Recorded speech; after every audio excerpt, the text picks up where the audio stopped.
Ginayakan ng kamay ni Jesus sa Lukban, Quezon ng iba't ibang Christmas decors. Samantala, binuksan na rin sa publiko ang makulay na Christmas Village sa Kapitolyo ng Quezon. Silipin yan sa report ni Paul Hernandez.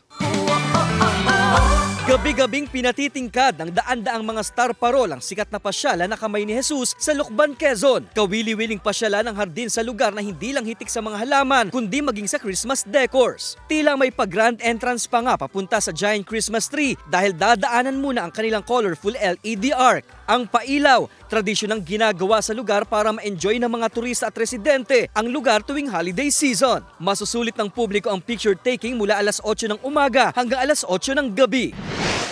Mas makulay ang Pasko sa Quezon. Ang mensahe na ipinaaabot ng kabubukas lang na Christmas Village sa Perez Park sa Kapitolyo ng Quezon. Bida ang video projection mapping sa harap mismo ng Capitol Building. Nag-iiba-iba ang mga 3D image nito na sinasabayan ng masayang tugtugin. May Yuletide garden na hitik sa mga Christmas lights and decors. Paboritong pinupuntahan para sa picture taking ang Tunnel of Lights at Belen. Pinatitingkad pa ang gabi sa mga naglalakihang sparkling Christmas stars at Christmas balls. Pwedeng-pwede ring mag-food trip sa mga hanay ng food carts pagkatapos ng pamamasyal sa Kapitolyo. Hanggang January 7, may enjoy ng mga taga-Quezon at mga turista mula sa iba-ibang lugar ang Christmas Village.